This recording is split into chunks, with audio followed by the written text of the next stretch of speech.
My name is Amy Sheridan. I'm 31 years old. And on a Saturday evening in March 2024, my mother picked up a microphone at my sister's engagement party and told 80 people that I was still single because no one wants a nurse. She said it with a laugh, the kind of laugh that signals to the room that what just happened was a joke, that the person it was aimed at should be laughing too, that the appropriate response is to move on quickly. The room didn't quite move on. It went quiet in the specific way that rooms go quiet when something lands harder than the person who said it intended.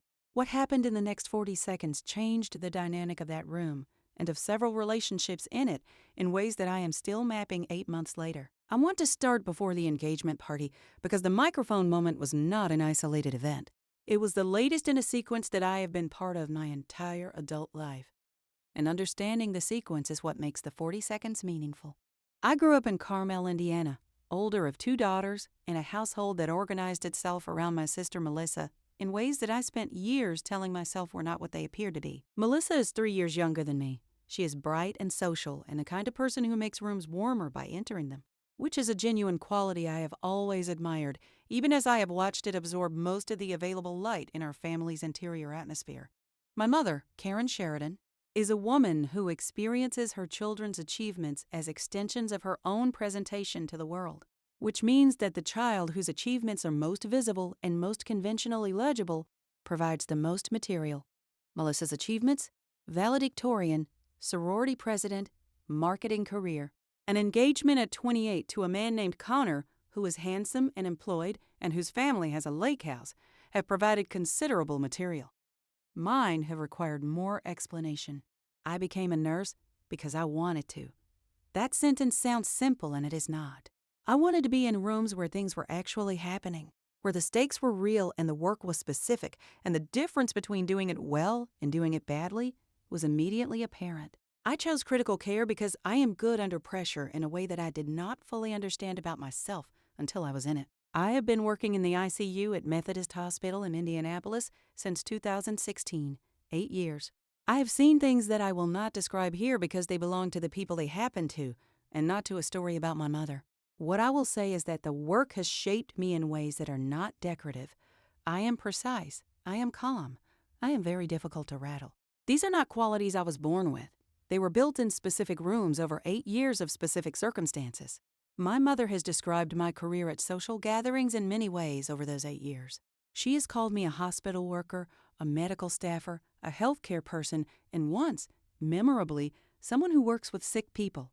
She has never, in my memory, introduced me as a critical care nurse without a qualifier that dilutes it, not without adding that it's very demanding, or that Amy has always been the practical one, or that it's good, honest work, delivered in a tone suggesting that good, honest work is a consolation prize. When people ask follow-up questions, she redirects. I have watched this happen at Thanksgiving, at neighborhood parties, at my cousin's wedding in 2021. I have said nothing about it because the conversation that would be required to address it has always seemed like it would cost more than it was worth. I am revising that calculation. Connor's family.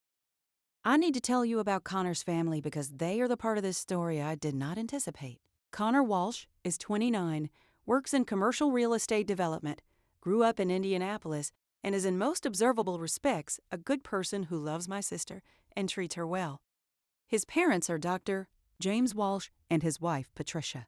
James Walsh is 63 years old and is the chief of critical care medicine at Methodist Hospital in Indianapolis. He has been the chief of critical care medicine at Methodist Hospital in Indianapolis for 11 years.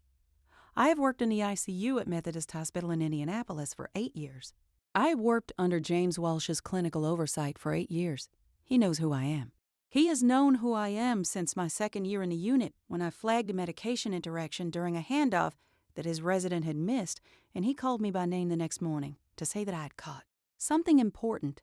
He has called me by name in clinical contexts dozens of times since.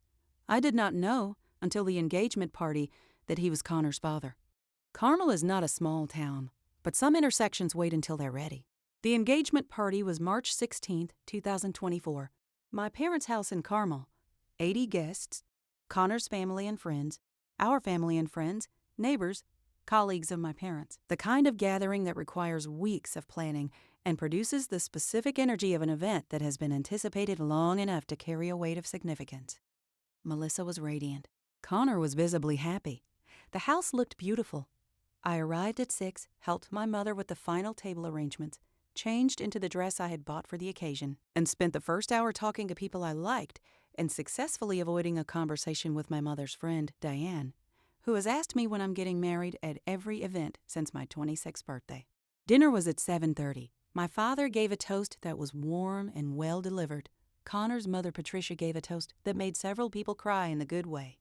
Then my mother, who had not been scheduled to give a second toast, but who had been holding a glass of wine for approximately 40 minutes and who was in the particular emotional state that my sister's major life events tend to produce in her, heightened, performative, running slightly ahead of her own judgment, picked up the microphone. She spoke about Melissa for 4 minutes. The speech was good, actually. She talked about who Melissa had been as a child and who she had become and what she hoped for her. It was the kind of speech that reminded me why my mother can be impressive when she is operating within her range. Then she said she also wanted to say something about family, about how a family shapes its children differently, about how each child finds their own path. She looked at me when she said this. I felt the room orient slightly in my direction. Then she said, "Some of us are still on the path, still figuring it out, still waiting for our turn." She paused and laughed. "Still single, I suppose, because it turns out not everyone wants to date a nurse." She laughed again. Several people laughed uncertainly. The room went quiet. I was sitting at a table near the window. I had a glass of water in my hand. I set it down. I looked at the centerpiece, which was white tulips and something green I couldn't name. I was not surprised. I was not even particularly hurt in that moment. The hurt would come later, at home, in the specific delayed way that the things our mothers say arrive fully after the event rather than during it. What I felt in that moment was a very clean, very familiar tiredness, the tiredness of someone who has been managing the same dynamic for a long time and has just watched it perform itself in a new venue. What I did not see, because I was looking at the tulips, was James Walsh. James Walsh was sitting 2 tables to my left with his wife, Patricia. He had been at this party for 2 hours. He had not yet spoken to me, which I understand in retrospect was because he was waiting to see whether I would introduce myself or whether the evening would flow naturally to that intersection. He had, in those 2 hours, learned from Connor that his future sister-in-law was a nurse. He had asked Connor which hospital. Connor had said Methodist.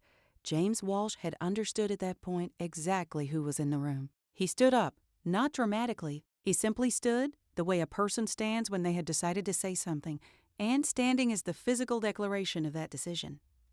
He didn't pick up a microphone. He didn't need one. He has spent 30 years speaking in rooms where people needed to hear him clearly. He said in a voice that carried without effort to every person in that room, "Amy saved a man's life in my ICU 3 years ago. I was there. It was the best nursing I've seen in 11 years as chief of critical care. I'm proud to be joining a family that includes her." 6 words in the middle of a longer sentence. I'm proud to be joining a family that includes her. 80 people in a room in Carmel, Indiana, and the only sound for approximately 4 seconds was the ambient noise of a house that had stopped noticing it was making any. My mother's glass slipped in her hand. She caught it. She did not set it down so much as lower it carefully. The way you lower something when your hand has received information, your brain is still processing. Patricia Walsh, Connor's mother, was smiling at me from 2 tables over with the particular smile of a woman who had known her husband long enough to know when he was about to do something like this and had decided it was correct. I looked at James Walsh. He nodded at me once, the same nod he gives in the unit when something has been handled well and the handling doesn't require comment. I nodded back. My mother sat down. The room resumed. Connor refilled his champagne. Melissa hugged me later in the kitchen, tightly and without saying anything, which was the right choice. The man James Walsh had mentioned. I want to tell you about him, because he is the reason James Walsh knew my name the way he knew it. March 2021. A patient arrived in our unit following a cardiac event, 61 years old, transferred from the ER in significant distress.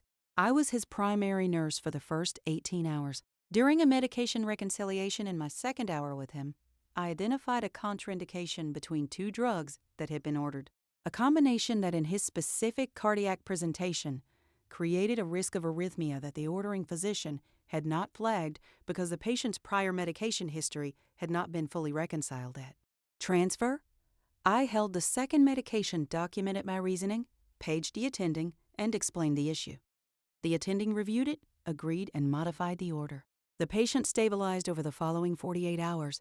He was discharged 11 days later. James Walsh had been the attending that night.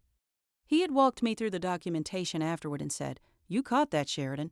I said I was doing my job. He said, "You were doing it very well." That patient's name I will not share, because it belongs to him.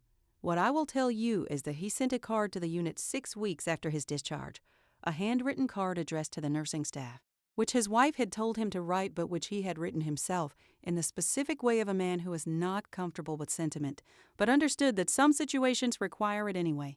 The card said, "I was told a nurse named Amy kept me from a bad outcome. I don't know how to thank someone for something like that, so I'm just going to say thank you and hope it's enough."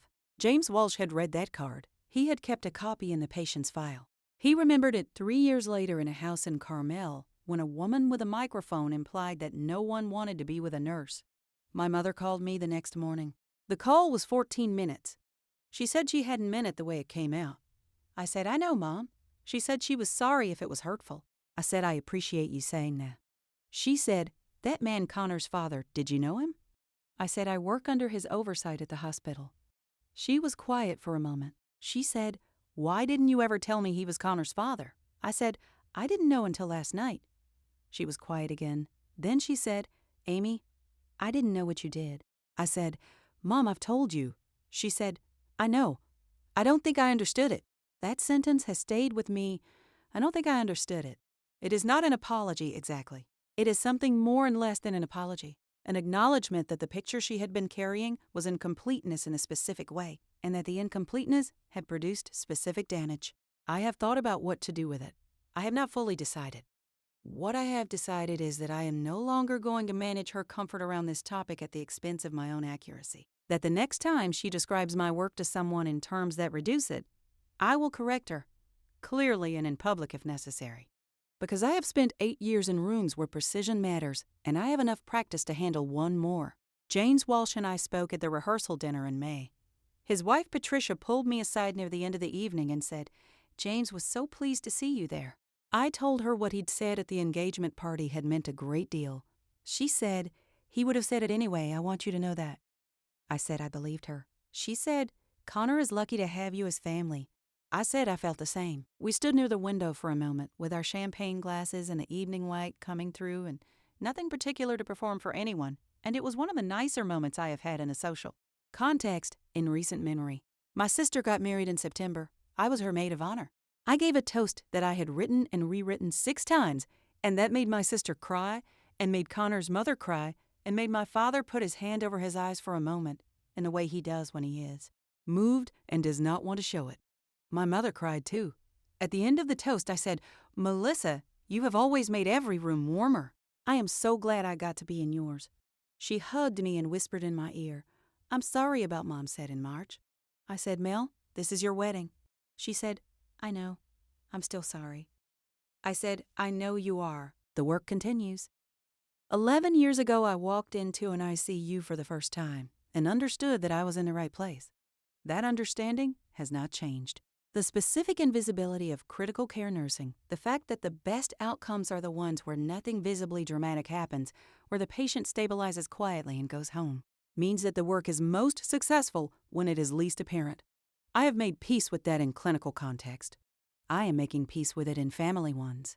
Some rooms take longer than others to understand what is happening in them. My mother's rooms have always taken longer. The engagement party shortened the timeline in a way I did not engineer and could not have predicted. I am choosing to understand that as a beginning rather than a resolution. If this story meant something to you, drop a comment. Tell me, has someone ever defended you publicly in a moment you didn't expect? I want to hear it. Subscribe. I'll see you in the next one.